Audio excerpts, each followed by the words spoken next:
अस्सलाम वालेकुम दोस्तों, उम्मीद है कि आप सब खैरियत से होंगे। तो आज की इस वीडियो में हम पिलर्स इन को जावा में देखेंगे। तो सबसे पहले मैं उन पॉइंट्स को हाईलाइट करना चाहूँगा जो आज की हमारे इस डिस्कशन का मौजू बनने जा रहे हैं। तो सबसे पहले इनकैप्सुलेशन, फिर पॉलीमॉर्फिज्म, फिर एब्स्ट्रैक्शन, फिर टाइप्स ऑफ इनहेरिटेंस और फिर एक छोटी सी कोडिंग एग्जांपल देखेंगे। इससे पहले कि हम मजीद आगे बढ़े, लेट्स रोल द इंट्रो।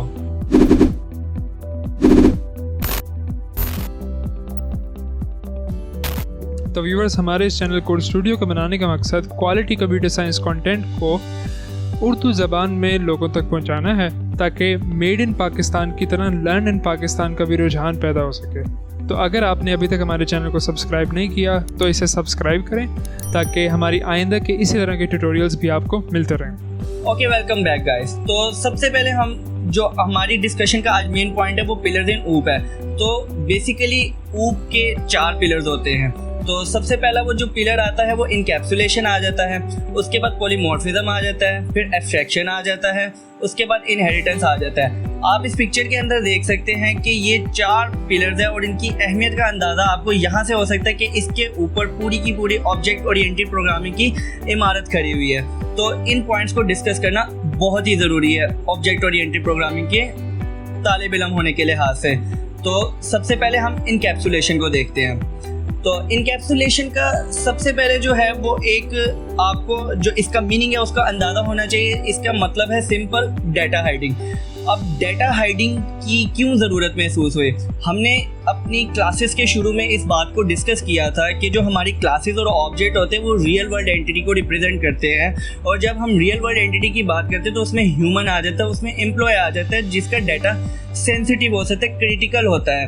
वो चाहेगा कि उसका डाटा ये लोग सिर्फ रीड ओनली के मोड पे एक्सेस कर सके और कुछ लोग उसके ऊपर राइट ओनली के मोड पे भी एक्सेस कर सके। तो हमें इन दोनों चीज़ों का ख्याल रखना पड़ता है। तो अब अगला पॉइंट ये आता है कि हम इनकैप्सुलेशन को इम्प्लीमेंट कैसे कर सकते हैं। तो इनकैप्सुलेशन को इम्प्लीमेंट करने का एक सिंपल सा तरीका है और वो है एक्सेस मॉडिफायर। तो जो जावा है वो 4 किस्म के एक्सेस मॉडिफायर को रिप्रेजेंट करती है। पहला उसमें आ जाता है प्राइवेट। जो प्राइवेट होता है वो क्या करता है कि आपने अगर सबसे पहले तो आपको इन चीज़ों के बारे में पता होना चाहिए कि हम एक्सेस मॉडिफायर कहाँ यूज़ कर रहे होते हैं तो ये बहुत सी जगहों पे इस्तेमाल है, लेकिन मैं उनमें से 2 बातों को हाईलाइट करना चाहूँगा। या तो मेंबर जब आप क्लास के डिक्लेयर कर रहे होते हो या अपने मेथड डिक्लेयर कर रहे होते हो तो उनके शुरू में एक छोटा सा कीवर्ड आ जाता है और वो प्राइवेट हो सकता है या कोई और एक्सेस मॉडिफायर हो सकता है। तो ये उस जगह पे इस्तेमाल होते हैं। तो प्राइवेट क्या करता है? प्राइवेट उसका एक्सेस जो होता है वो बहुत ही लिमिटेड कर देता है, यानी कि आप उसी क्लास के अंदर रहते हुए उसके डाटा को इस्तेमाल कर सकोगे। अगर आप उस क्लास के स्कोप से बाहर निकलोगे तो आप उस चीज़ को एक्सेस नहीं कर पाओगे।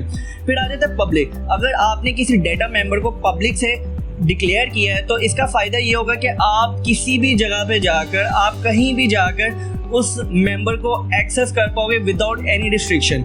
फिर उसके बाद आ जाता है अगला वर्ड प्रोटेक्टेड। प्रोटेक्टेड तीसरा एक्सेस मॉडिफायर है। इसकी मदद से क्या होता है कि आप 2 काम कर सकते हैं। पहला काम ये कर सकते हैं कि अगर आपका पेरेंट चाइल्ड रिलेशनशिप है और आप एक सब क्लास, आपकी एक सब क्लास है तो आप अपनी पेरेंट क्लास के मेंबर को एक्सेस कर पाएंगे। दूसरा प्रोटेक्टेड कहाँ पर इस्तेमाल होता है? अगर आप किसी और क्लास में जो कि उसकी सब क्लास नहीं है लेकिन दोनों एक ही पैकेज के अंदर क्लास आ रही है। तो पैकेज का मतलब भी पहले समझते हैं। पैकेज असल में अगर मेरे से पूछा जाए तो पैकेज सिर्फ और सिर्फ एक कंटेनर है, एक फोल्डर है। एक ऐसा फोल्डर या एक ऐसा कंटेनर है जिसके अंदर डिफरेंट क्लासेस को आप बंद करके रख देते हैं, उसके अंदर डिफरेंट सब पैकेजेस आ जाते हैं, उसमें डिफरेंट इंटरफेसेस आ जाते हैं। अभी हम इस बात को नहीं डिस्कस करेंगे कि इंटरफेस क्या होता है, लेकिन आप सिर्फ इसको इस अंदाज में समझ सकते हैं कि जो पैकेजेस होते हैं वो एक फोल्डर है, फोल्डर जिसके अंदर आपकी डिफरेंट क्लासेस पड़ी हुई है। तो अब प्रोटेक्टेड की तरफ वापस आते हैं कि अगर 2 ऐसी क्लासें हैं जो जिनके दरमियान में पेरेंट चाइल्ड रिलेशनशिप नहीं है लेकिन वो एक ही कंटेनर से यानी एक ही पैकेज से बिलोंग करती है तो वो प्रोटेक्टेड का मेंबर जो होगा वो एक्सेस करने के काबिल है। आखिरी जो पॉइंट आता है वो डिफ़ॉल्ट है। डिफ़ॉल्ट जो एक्सेस मॉडिफायर है वो एक ऐसा मॉडिफायर है जिसके जो विद इन द पैकेज से मुराद ये कि अगर 2 या 3 क्लासेस एक ही पैकेज को बिलोंग करती है और आपने एक modifier access modifier default use किया किसी मेंबर के साथ या किसी मेथड के साथ, तो आप उसको इजीली एक्सेस कर सकते हो, आपको उसमें कोई रिस्ट्रिक्शन नहीं होगी। तो अब इस टेबल को देखते हैं। ये टेबल जो है आपको एक्सेस मॉडिफायर की थोड़ी सी और एलेबोरेशन करके दिखाएगा। तो जैसे कि ये आप सबसे पहले पब्लिक वाला कॉलम देखें, आपको जैसे कि मैंने कहा था कि पब्लिक के लिए तो कोई रिस्ट्रिक्शन होती ही नहीं है, पब्लिक को आप कहीं भी यूज़ कर सकते हैं, पब्लिक के लिए कोई रिस्ट्रिक्शन नहीं। फिर अगला पॉइंट आ जाता है डिफ़ॉल्ट। जब हम डिफ़ॉल्ट को देखते हैं तो डिफ़ॉल्ट के अंदर क्या है, मैंने आपको बताया था कि अगर कुछ क्लासेस एक ही पैकेज से बिलोंग करती हैं तो आप उनके वहाँ पे जो आपने डिफ़ॉल्ट एक्सेस मॉडिफायर यूज़ होगा तो उन मेंबर को आप इस्तेमाल कर सकोगे। तो आप यहाँ पर देख सकते हो कि जहाँ पे पैकेज सेम है ना वहाँ पे डिफ़ॉल्ट की एक्सेस है। जब हम प्राइवेट की बात करते हैं, अब अगला पॉइंट है प्राइवेट। जब हम प्राइवेट की बात करते हैं तो इसके अंदर आप देख सकते हैं कि यहाँ पे सिर्फ एक्सेस सेम क्लास तक रहती है। मतलब ये कि अगर आपने एक ऐसा मेंबर प्राइवेट से डिक्लेयर किया है तो उससे ये होगा कि आप उसी क्लास के अंदर रहते हुए उसको एक्सेस कर सकते हो। उससे बाहर गए तो उसका स्कोप खत्म हो गया, आप वहाँ पे उसको इस्तेमाल नहीं कर सके, आप उसको एक्सेस नहीं कर सके। प्रोटेक्टेड के अंदर आप देख सकते हैं कि प्रोटेक्टेड 2 तरह के पैटर्न पे इस्तेमाल हो रही है कि या तो सेम पैकेज होना चाहिए, अगर सेम पैकेज है तो मतलब 2 क्लासेस एक ही पैकेज में आती है तो आप प्रोटेक्टेड वाले मेंबर को एक्सेस कर सकते हैं। और दूसरा ये है कि अगर पेरेंट चाइल्ड रिलेशनशिप है, यानी कि एक पेरेंट और एक सब क्लास वाला रिलेशनशिप है, तो अगर सब क्लास वाली बात है तो आप तब भी उनको एक्सेस कर सकते हैं। तो नेक्स्ट पॉइंट हमारा आ जाता है एब्स्ट्रैक्शन। तो एब्स्ट्रैक्शन और इनकैप्सुलेशन दोनों ऑब्जेक्ट ओरिएंटेड प्रोग्रामिंग की दुनिया में एक बहुत ही खास किरदार अदा करते हैं। तो एब्स्ट्रैक्शन का बेसिकली मेन मकसद होता है इम्प्लीमेंटेशन डिटेल को हाइड करना, जबकि इनकैप्सुलेशन का मतलब होता है आपके डेटा को हाइड करना। फ़र्क ये आ जाता है, इसकी हम एक छोटी सी एग्जांपल से इसका फ़र्क समझते हैं कि अगर आपने कोई वॉशिंग मशीन खरीदी है तो आपको उसके साथ उसका एक मैनुअल मिलता है। उस मैनुअल के अंदर इसकी जितनी भी डिफरेंट फंक्शनैलिटीज़ होती है उसको इस्तेमाल करने का तरीका बताया होता है। तो फोकस करने वाला पॉइंट ये है कि उन्होंने इन फंक्शनैलिटीज़ को इम्प्लीमेंट कैसे किए वो ये नहीं बताते, बस उसको एक इस्तेमाल करने का तरीका बता देते। यही काम एब्स्ट्रैक्शन करते हैं। अब नेक्स्ट क्वेश्चन ये उठता है कि एब्स्ट्रैक्शन को आप इम्प्लीमेंट कैसे कर सकते हैं, मतलब उसको आप कैसे अमल में लेके आ सकते हैं। तो उसके लिए आपको एब्स्ट्रैक्ट क्लासेस का पता होना चाहिए और इंटरफेसेस का पता होना चाहिए। ये दोनों वो टेक्निक्स है जिनके थ्रू हम एब्स्ट्रैक्शन को इम्प्लीमेंट कर सकते हैं। तो एब्स्ट्रैक्ट क्लासेस क्या होती है? एब्स्ट्रैक्ट क्लास अगर आपने इम्प्लीमेंट करनी है, मतलब आपने कोई क्लास एब्स्ट्रैक्ट बनानी है, तो उसके लिए आप तो एक शुरू में सबसे पहले एब्स्ट्रैक्ट कीवर्ड रख लेते हैं। अब आपको पता है कि आपकी जो क्लासेस होती है उस क्लासेस के अंदर आपके मेंबर होते हैं और मेथड होते हैं। अब एब्स्ट्रैक्ट क्लास जो होती है वो ऐसी क्लास होगी जिसके अंदर आपका मेथड तो मौजूद होगा, लेकिन ये हो सकता है कि उसकी इम्प्लीमेंटेशन दी हो, या तो ये हो सकता है कि सिर्फ उसका प्रोटोटाइप दे के छोड़ दिया हो। अब दूसरा पॉइंट आता है इंटरफेस को जब आपने इम्प्लीमेंट करना होता है तो इंटरफेस के लिए आप इसको क्लास की कीवर्ड के साथ रिप्लेस कर देते हैं। अब नेक्स्ट क्वेश्चन ये आता है कि इंटरफेस होता है क्या है? अब इंटरफेस एब्स्ट्रैक्ट क्लास की बिल्कुल एक सिमिलर चीज़ है, बस एक फ़र्क ये आ जाता है कि इसके अंदर पार्शियल इम्प्लीमेंटेशन का आपको कॉन्सेप्ट नहीं नज़र आएगा। इसके अंदर जो आप मेथड रखेंगे उसको आपको उसकी इम्प्लीमेंटेशन बिल्कुल छोड़नी पड़ेगी, आप उसको पार्शियली इम्प्लीमेंट नहीं कर सकते। इसके अंदर कोई ऐसा पॉइंट नहीं आएगा कि आप कुछ मेथड को इम्प्लीमेंट करेंगे, कुछ मेथड को इम्प्लीमेंट नहीं करेंगे। इसके अंदर आपको सिर्फ प्रोटोटाइप लिख के छोड़ना पड़ेगा। तो ये एब्स्ट्रैक्ट क्लासेस है और ये इंटरफेसेस के अंदर एक बुनियादी फर्क है। तो अगला कॉन्सेप्ट हमारा पॉलीमॉर्फिज्म का आ जाता है। तो पॉलीमॉर्फिज्म की डेफिनेशन को समझाने से पहले मैं आपके सामने एक छोटी सी एग्जांपल रखना चाहूँगा कि अगर हमारे पास एक पेरेंट चाइल्ड रिलेशनशिप है जिसमें एनिमल पेरेंट क्लास है और डॉग और कैट उसकी सब क्लासेस है, तो आप इसमें देख सकते हैं कि साउंड की एक फंक्शनैलिटी अगर आप इम्प्लीमेंट करना चाहें तो आप नहीं कर सकेंगे। क्यों? क्योंकि डॉग का एक अपना स्टाइल है और कैट का एक अपना स्टाइल है। इसी तरह आप अगर फॉर एन एग्जांपल एक सम या एडिशन के फंक्शन की बात करते हैं तो एक ही एडिशन का मेथड होगा जो इंटीजर के ऊपर डिफरेंट रिजल्ट देगा और फ्लोट के ऊपर डिफरेंट रिजल्ट देगा। तो आपको इन दोनों बातों में एक बात कॉमन जरूर नजर आ रही है कि एक ही मेथड है लेकिन उनकी डिफरेंट फॉर्म्स है, और यही पॉलीमॉर्फिज्म है। पॉलीमॉर्फिज्म एक ऐसी एबिलिटी है कि जो एक ही मेथड की मल्टीपल फॉर्म को रिप्रेजेंट कर सकता है, यानी कि मेथड एक होगा लेकिन उसकी डिफरेंट फॉर्म्स होगी, डिफरेंट स्टाइल होगा। पॉलीमॉर्फिज्म की दो टाइप्स है, एक कंपाइल टाइम है और एक रन टाइम है। दोनों में फ़र्क ये आ जाता है कि कंपाइल टाइम के वक्त आपको सब कुछ क्लियर आता है, आपने जो भी आपको कंफर्म होता है कि आपने कौन सी वाली मेथड की फॉर्म को कॉल करना है, लेकिन रन टाइम पे जो भी चीज़ है वो रन टाइम पे डिसाइड होगी। आपको कंपाइल टाइम पे कभी भी क्लियर नहीं होगा, मतलब रन टाइम वाले केस में आपको कभी भी क्लियर नहीं होगा कि आप कौन सी वाली फॉर्म को कॉल करने जा रहे हैं, ये रन टाइम पे डिसाइड होगा। तो एक छोटे से टेबल को हम इधर देखते हैं कि कंपाइल टाइम और रन टाइम, अगर मतलब कि आपके सामने पॉलीमॉर्फिज्म की कोई इम्प्लीमेंटेशन दी हुई है और आपको ये पता लगाना है कि ये कंपाइल टाइम की इम्प्लीमेंटेशन है, ये रन टाइम की इम्प्लीमेंटेशन है, तो हम इन दोनों में फ़र्क कैसे देखेंगे इसको अभी देखते हैं। तो कंपाइल टाइम के अंदर जो मेन चीज़ होती है वो ये है कि इनर लॉजिक जो होता है मेथड का वो सेम होता है। मतलब कि जैसे मैंने एडिशन की बात की है, मतलब दो नंबर को ऐड करने की बात की है, तो वो इंटीजर का हो या फ्लोट का हो, ऐड ही होना है, ऐड करने का एक ही तरीका है, लॉजिक जो है वो सेम रहेगा। लेकिन जब हम रन टाइम की बात करते हैं तो वो एक डिफरेंट लॉजिक हो जाता है। जैसे कि हम साउंड की बात करते हैं तो कैट का अपना साउंड है, डॉग का अपना साउंड है, यानी कि इनर फंक्शनैलिटी चेंज होगी। दूसरा इसके अंदर जो डिफरेंट पॉइंट आ जाता है वो ये आ जाता है कि जब कंपाइल टाइम होता है तो उसका मेथड का जो नाम होता है वो सेम होता है, लेकिन डिफरेंट नंबर ऑफ पैरामीटर्स हो सकते हैं, डिफरेंट डाटा टाइप्स हो सकती है और डिफरेंट रिटर्न टाइप्स हो सकती है। लेकिन जब हम रन टाइम की बात करते हैं तो रन टाइम के केस में मेथड का भी नाम सेम होगा, पैरामीटर की लेंथ भी सेम होगी, उसकी डाटा टाइप भी सेम होगी, रिटर्न टाइप भी सेम होगी। अब इसकी एग्जांपल को हम थोड़ा मजीद एलैबोरेट करते हैं। तो ये हमारे पास कंपाइल टाइम की एग्जांपल है। ये नंबर की हमारे पास एक क्लास है और इंटीजर और फ्लोट इसकी सब क्लास है, इनके दरमियान में एक पेरेंट चाइल्ड रिलेशनशिप है।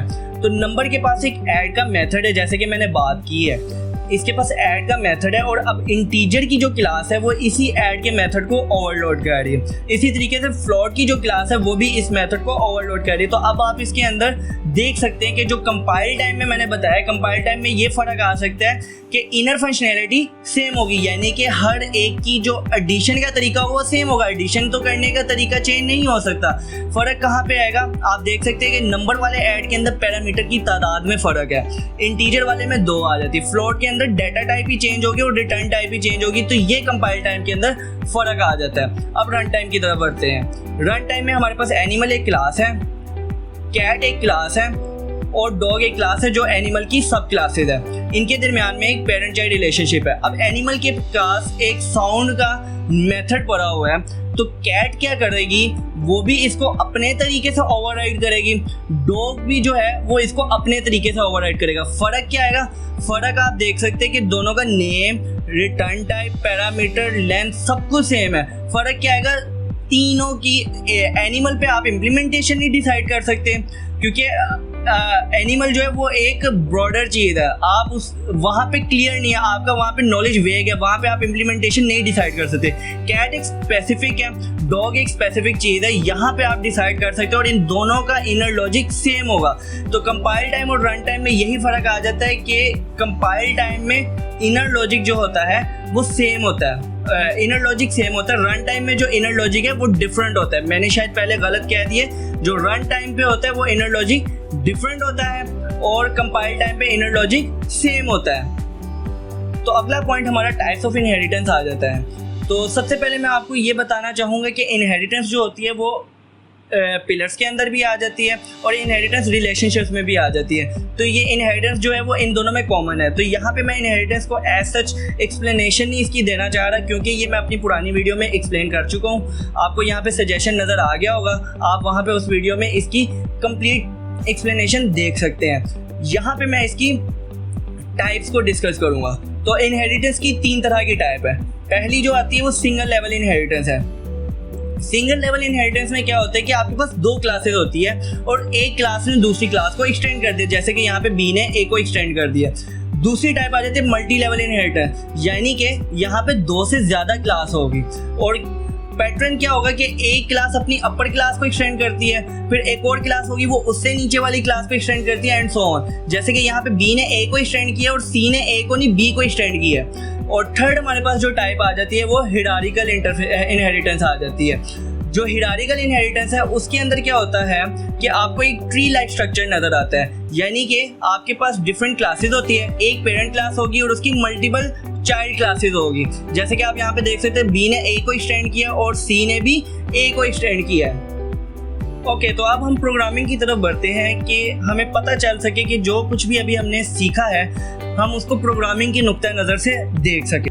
तो यहाँ पर आपको कुछ पहले से ही ऑलरेडी प्रिपेयर्ड कोड नज़र आ रहा है। तो हमारी जो पहले की कोडिंग क्लासेस होती थी और आज की कोडिंग क्लास में थोड़ा सा जो फ़र्क होगा तो वो ये होगा कि हम थोड़ा स्ट्रक्चर्ड वे में काम करेंगे।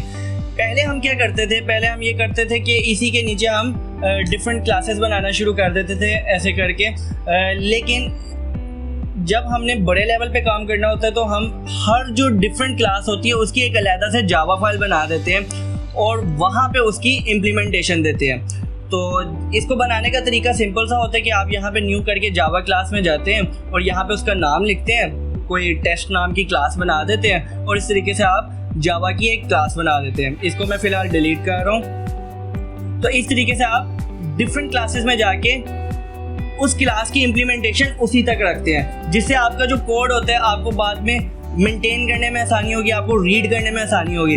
ये वो पैकेज है जिसकी मैं बात कर रहा था, यानी कि इस पैकेज के अंदर आपकी जितनी भी मतलब जावा क्लासेस है, पैकेज मैंने आपको बताया था एक फोल्डर की तरह, आपकी जितनी भी जावा की क्लासेस है या आपके सब पैकेजेस हो सकते हैं। जैसे कि अगर हम इस सोर्स पैकेजेस को देखेंगे तो इसके अंदर यहाँ पे सब पैकेजेस भी आ रहे हैं।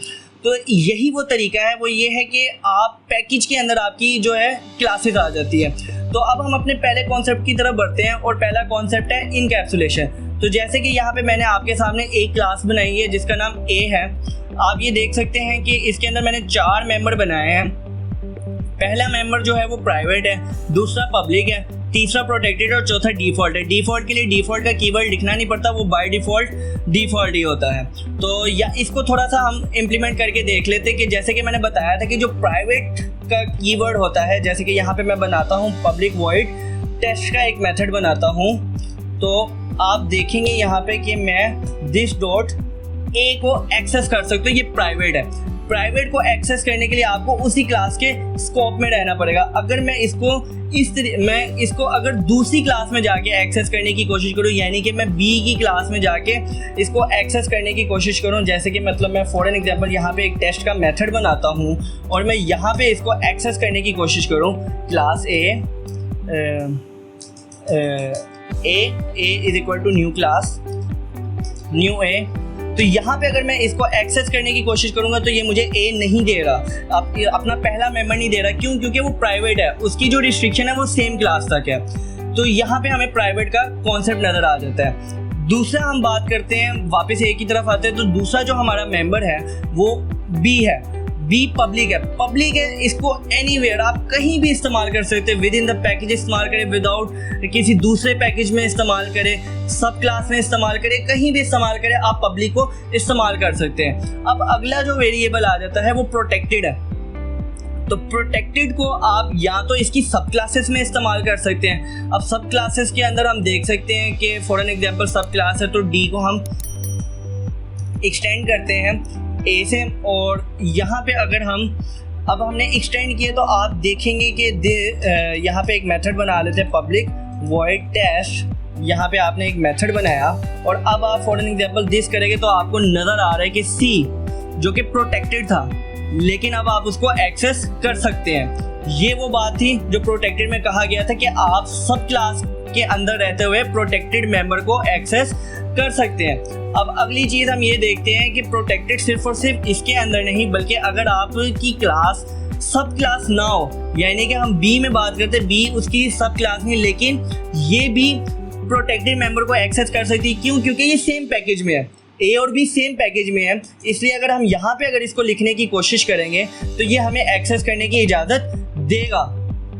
जैसे कि हम यहाँ पे इसको एक्सेस करने की कोशिश करते हैं, यहाँ पे हम ए बनाते हैं is equal to new A तो यहाँ पे अगर ए डॉट करने की कोशिश करो तो ये देखिए ये सी को एक्सेस करने की इजाज़त दे रहा है, ये प्रोटेक्टेड है लेकिन ये इसको एक्सेस करने की इजाज़त दे रहा है। क्यों? क्योंकि ए और बी सेम पैकेज में है। तो मेरे ख्याल से आपको प्रोटेक्टेड का भी कॉन्सेप्ट समझ आ गया। अब हम बढ़ते हैं डिफ़ॉल्ट पे। जो डिफ़ॉल्ट का कॉन्सेप्ट है वो सिंपल सा है, वो ये है कि आप विद इन द पैकेज रहते हुए इस मेंबर को एक्सेस कर सकते हैं। यानी कि मैं वापस बी की तरफ आता हूँ तो ये कुछ सब क्लास नहीं है, ये एक ऐसी क्लास है जिसके साथ उसका कोई पेरेंट चाइल्ड रिलेशनशिप नहीं, लेकिन ये इसी पैकेज के अंदर है। तो अगर मैं इसके डिफ़ॉल्ट को एक्सेस करने की कोशिश करूंगा तो ये एक्सेस करने दे रही है, डी को एक्सेस करने दे रही है। क्यों? क्योंकि ये डिफ़ॉल्ट मेंबर है। तो default member within the same package access हो सकते हैं। तो यहाँ तक हमारी इनकैप्सुलेशन का कॉन्सेप्ट खत्म हो जाता है। अब हम एब्स्ट्रैक्शन की तरफ आते हैं। जब हम एब्स्ट्रैक्शन की तरफ आते हैं तो मैंने बताया था कि एब्स्ट्रैक्शन जो है वो दो तरह से इम्प्लीमेंट होती है, एक एब्स्ट्रैक्ट क्लासेस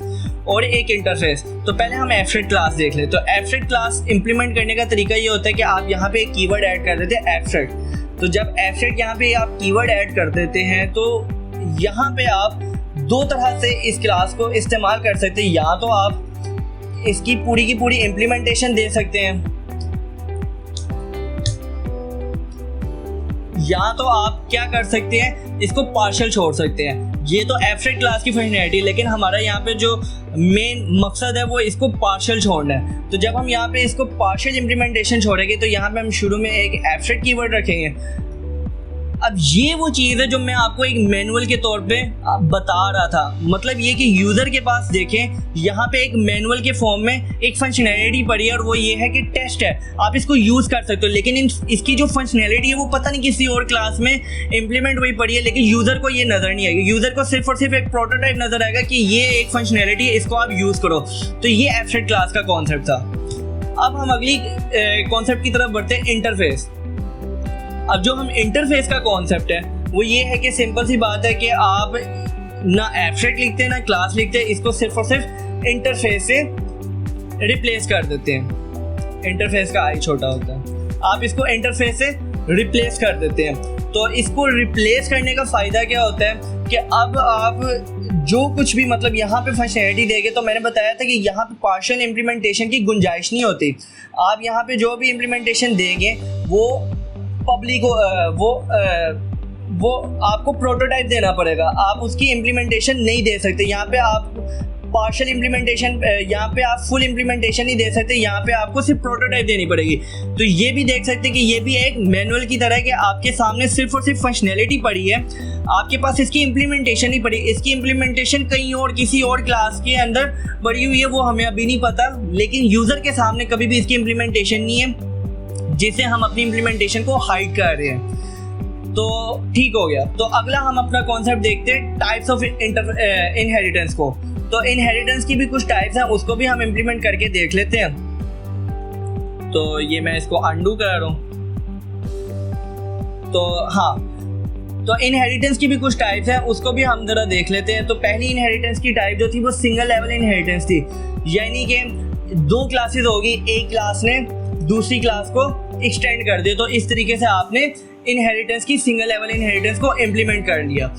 दूसरी इसकी टाइप थी multi level inheritance. Multi level inheritance से मुराद ये है कि अगर बी ने ए को एक्सटेंड किया तो सी बी को एक्सटेंड करेगा, यानी कि दो से ज्यादा क्लासेस है। सिंगल लेवल इनहेरिटेंस में दो क्लासेस थी, मल्टी लेवल इनहेरिटेंस में दो से ज्यादा क्लासेस है। एक क्लास ने अपर क्लास को एक्सटेंड किया, फिर एक और क्लास ने उस मिडिल लेवल वाली क्लास को एक्सटेंड किया। अब आगे जो इसकी लास्ट टाइप थी वो हिरारिकल इंटरफेस थी। हिरारिकल इनहेरिटेंस, जो हिरारिकल इनहेरिटेंस होती है वो एक ट्री लाइक स्ट्रक्चर देती है। ट्री लाइक स्ट्रक्चर से मुराद ये है कि बी भी ए को एक्सटेंड कर रहा है और सी भी ए को एक्सटेंड करेगी, जिससे ये होगा कि एक ट्री लाइक स्ट्रक्चर बन जाएगा। तो ये टाइप्स ऑफ इनहेरिटेंस है। अब जो लास्ट हमारा वो पॉइंट है वो पॉलीमॉर्फिज्म का है। तो पॉलीमॉर्फिज्म की तरफ बढ़ते हैं।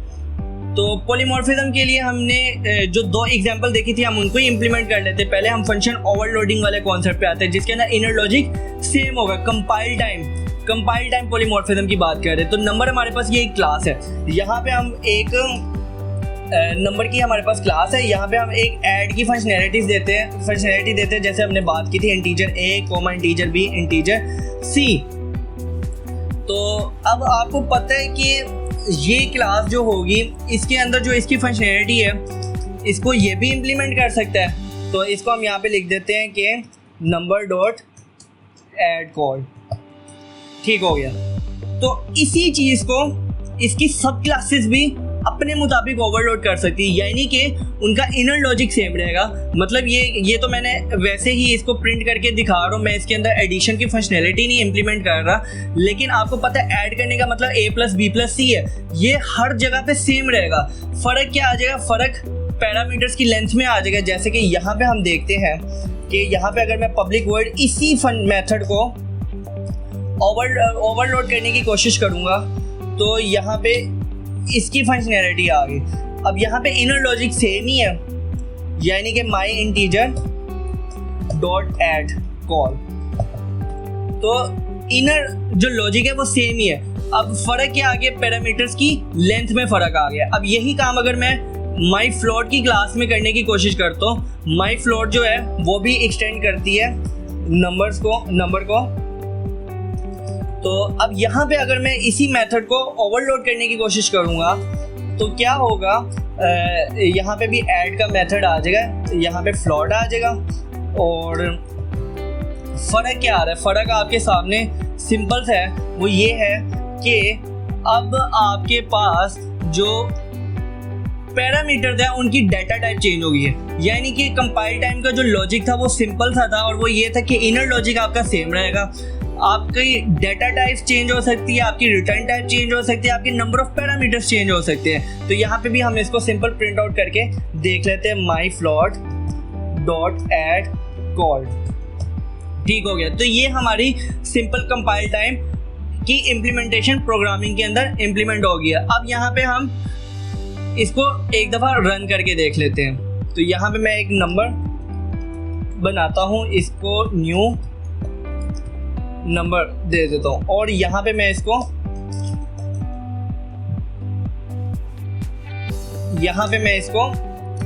इसके मेथड को कॉल करता हूँ। तो यहाँ पे देख सकते हैं आपको, यहाँ पे मुझे ऐड का एक ही मेथड शो हो रहा है। तो ये मैंने इसका मेथड कॉल कर दिया। अब मैं एक और यहाँ पे एक और ऑब्जेक्ट डिक्लेयर करता हूँ जो कि माई इंटीजर है। ये माई इंटीजर मैं num1 बना देता हूँ is equal to new my integer. और यहाँ पे अब आप देख सकते हैं कि जब मैं num1 डॉट करूँगा तो यहाँ पे इसके पास दो फंक्शनैलिटीज़ है। एक वो जो पेरेंट्स है वो उसने एक्सटेंड की है, जब पेरेंट को एक्सटेंड किया तो जो उसके पास इनहेरिट हो गया, एक वो फंक्शनैलिटी है।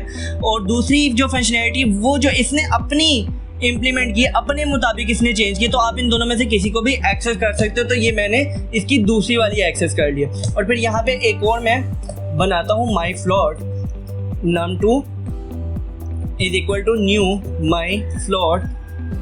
तो यहाँ पे भी अब आप फ़र्क देखेंगे कि जब मैंने num2 डॉट ऐड किया तो अब इसके पास जो फंक्शनैलिटी शो हो रही है, एक वो जो इसने इनहेरिट की है, दूसरी वो वाली फंक्शनैलिटी है जो इसने अपने मुताबिक अपने तरीके से इम्प्लीमेंट की है, जिसकी इनर फंक्शनैलिटी सेम है लेकिन उसके पैरामीटर्स चेंज हो गए, उनके डाटा टाइप चेंज हो गई है। तो ये आप देख सकते हैं कि इस तरीके से आपने पॉलीमॉर्फिज्म की कंपाइल टाइम को प्रोग्रामिंग के अंदर इम्प्लीमेंट किया। अब इसको एक दफ़ा रन करके देख लेते हैं। तो ये आप देख सकते हैं कि सबसे पहले जो नंबर डॉट ऐड है उसकी कॉल गई, फिर मैंने माई इंटीजर वाले मेथड को कॉल किया है ना, मतलब माई इंटीजर की जो क्लास में पढ़ा हुआ है उस मेथड को कॉल किया, फिर तो उसकी कॉल गई है। फिर माई फ्लोट में पढ़े हुए मेथड को कॉल किया तो उसकी कॉल की है। तो इस तरीके से हम कंपाइल टाइम की इम्प्लीमेंटेशन दे सकते हैं। तो अब हम बढ़ते हैं रन टाइम की तरफ। रन टाइम की इम्प्लीमेंटेशन में थोड़ा सा फ़र्क आ जाता है। तो रन टाइम की इम्प्लीमेंटेशन के लिए हमने जो एग्जांपल देखी थी वो कैट, डॉग और एनिमल की क्लास की देखी थी। तो यहाँ पे एनिमल की क्लास पे आते हैं जो कि एक एब्स्ट्रैक्ट क्लास होगी। क्यों एब्स्ट्रैक्ट क्लास होगी अभी हम देखते हैं। जैसे कि इसकी एक मतलब क्लास है पब्लिक वर्ड साउंड मेथड है इसका है, ठीक है। अब आपको फ़र्क ये बताना है कि पहले जो कंपाइल टाइम थी वहाँ पे हम इसकी इम्प्लीमेंटेशन दे सकते थे, लेकिन जब हम रन टाइम की बात करते हैं तो साउंड आप खुद ही सोचे, साउंड एक ऐसी फंक्शनैलिटी जो कि अगर आप एक एनिमल की बात करेंगे ना तो आप कभी भी क्लियर नहीं हो सकते कि साउंड की फंक्शनैलिटी यही होगी, आपको इसके अंदर क्लैरिटी नहीं है। क्यों? क्योंकि एनिमल एक बड़ी क्लास है, एक बिगर पिक्चर है, आपको नहीं पता। लेकिन जब हम इसकी स्पेसिफिक क्लास की तरफ आते हैं यानी कि कैट, उसका आपको एक स्टाइल पता है। जब हम डॉग की तरफ जाते हैं उसका एक अलग साउंड का स्टाइल है। तो यहाँ पे हम इसकी फंक्शनैलिटी नहीं देख सकते। तो अगर हमने फंक्शनैलिटी नहीं देनी तो हम एब्स्ट्रैक्ट क्लास का इस्तेमाल करेंगे। तो यहाँ पे मैंने इसको एब्स्ट्रैक्ट क्लास रखा और इसके मेथड को भी एब्स्ट्रैक्ट रखा और इसकी यहाँ पे प्रोटोटाइप दे दी, इसकी फंक्शनैलिटी नहीं देखी। अब आप देखेंगे कि इसी एक मेथड को हम डिफरेंट फॉर्म की तरह इस्तेमाल करेंगे, डिफरेंट शेप बनने जा रही है इस मेथड की। अब कैट में जब आते कैट एक्सटेंड करेगा, जब इसको एक्सटेंड करेगा तो ये बाउंड हो जाएगा कि इसके एब्स्ट्रैक्ट मेथड को भी इम्प्लीमेंट करे। अब ये इसके एब्स्ट्रैक्ट मेथड को जब इम्प्लीमेंट करेगा तो ये अपने मुताबिक करेगा। अपने मुताबिक करने से मुराद ये है कि इसकी जो इनर फंक्शनैलिटी है वो चेंज होगी। वो चेंज कैसे कि कैट म्याऊ करती है तो इसकी अपनी फंक्शनैलिटी है, ये एनिमल की नहीं थी। ठीक हो गया। अब इसी तरीके से डॉग के पास आते हैं। तो डॉग जब एक्सटेंड करेगा इसको, तो डॉग करेगा एनिमल को एक्सटेंड करेगा, तो इसको भी इसके एब्स्ट्रैक्ट मेथड इंप्लीमेंट करने पड़ेंगे। और क्या फ़र्क आएगा कि डॉग अपना इनर लॉजिक देगा। और वो इनर लॉजिक क्या होगा कि डॉग बार्क करता है। तो ये फ़र्क आ रहा है कि आपको कंपाइल टाइम और रन टाइम दोनों पॉलीमॉर्फिज्म में फ़र्क जो नज़र आ रहा है वो ये आ रहा है कि रन टाइम वाले के अंदर इनर लॉजिक जो होता है वो डिफरेंट होता है। डाटा टाइप सेम होगी, रिटर्न टाइप सेम होगी, पैरामीटर्स की लेंथ सेम होगी, लेकिन जो इनर लॉजिक है वो डिफरेंट होगा। और मज़ीद ये कि जब आप रन टाइम की बात करते हैं तो आपके पास पेरेंट लेवल पे आपको नहीं पता कि आपकी इम्प्लीमेंटेशन क्या होगी। आप बहुत वेग होते हो। इसकी इम्प्लीमेंटेशन आप हमेशा चाइल्ड लेवल पे जाके आपको पता चल रहा होता है, क्योंकि रन टाइम पे डिसाइड होना है कि एनिमल किस टाइप का है। तो आप देख सकते हो कि मेथड एक ही था साउंड, लेकिन उसकी एक डिफरेंट शेप बन गई। कैट की बारी में डिफरेंट है और डॉग की बारी में डिफरेंट है। तो अब इसको हम रन करके भी देखते हैं। सबसे पहले हम यहाँ पे एनिमल क्लास के एक ऑब्जेक्ट को डिक्लेयर करेंगे। हम कभी भी एब्स्ट्रैक्ट क्लास जो होती है उसके एब्स्ट्रैक्ट क्लास हो या इंटरफेस हो उसके ऑब्जेक्ट को क्रिएट नहीं कर सकते, इस चीज़ की हमें इजाज़त नहीं है। तो यहाँ पे सिर्फ हम इसको क्या करेंगे, इसके ऑब्जेक्ट को डिक्लेयर करेंगे। यहाँ पे अब आपको इनहेरिटेंस का जो है ना, समझ ले एक मैजिक नज़र आने लगे। इनहेरिटेंस की वजह से ये एक ख़ास बात होती है कि जो पेरेंट क्लास होती है वो अपनी क्लास का तो रेफरेंस गेट कर सकती है, लेकिन हमें यहाँ पे आपको पता है कि ये एब्स्ट्रैक्ट क्लास है, तो एब्स्ट्रैक्ट क्लास के ऑब्जेक्ट क्रिएट करने की इजाज़त नहीं है। तो यहाँ पर हम क्या करेंगे, इनहेरिटेंस की बदौलत हम यहाँ पर इसकी चाइल्ड क्लासेस के रेफरेंस को भी एनिमल के अंदर स्टोर कर सकते हैं। तो यहाँ पे हम animal is equal to new cat कर सकते हैं। इसी तरीके से यहाँ पे हम animal is equal to new dog कर सकते हैं। तो आपको अब यहाँ पे इसको थोड़ा रन करके देखते हैं और इसको एक दफ़ा समझने की कोशिश करते हैं। तो यहाँ पर एक मिनट, हमने बेसिकली मेथड को कॉल नहीं किया, तो यहाँ पे मेथड को भी कॉल करते हैं। एनिमल डॉट यहाँ पे साउंड आ गया, इसको हम यहाँ पे कॉल करते हैं और फिर उसके बाद एनिमल डॉट साउंड इसको कॉल करते हैं। तो इसको दोबारा से हम कॉल करते हैं। तो अब आप यहाँ पे देख सकते हैं कि म्याऊ और बार्क ये इसकी लाइन प्रिंट हुई है। तो आपको फ़र्क नज़र आया। कंपाइल टाइम के केस में ये कि आपको सब कुछ क्लियर था, इस वजह से आप उन मेथड को डायरेक्ट एक्सेस कर पा रहे हो। लेकिन यहाँ पे सिर्फ साउंड, मतलब आप उस मेथड को लिख पा रहे हो, लेकिन जो डिसाइड हो रहा है वो रन टाइम पे डिसाइड हो रहा है। क्यों? क्योंकि उसको कॉल करने वाला एनिमल ही है, उसको कॉल करने वाली कोई कैट नहीं है। रन टाइम पे डिसाइड हो रहा है कि कौन सी सब क्लास थी। तो जोन सी सब क्लास थी उसने रन टाइम पे उसकी इम्प्लीमेंटेशन उठाई और उसने उसको रन कर दिया। तो ये थी पॉलीमॉर्फिज्म। तो मैंने एब्स्ट्रैक्शन, इनकैप्सुलेशन, पॉलीमॉर्फिज्म और इनहेरिटेंस की टाइप को थ्योरी में डिस्कस किया था और हमने उसको प्रोग्रामिंग के नुक्ते नज़रिए से भी देखा है। तो अब हम अपनी स्लाइड्स की तरफ वापस आते हैं।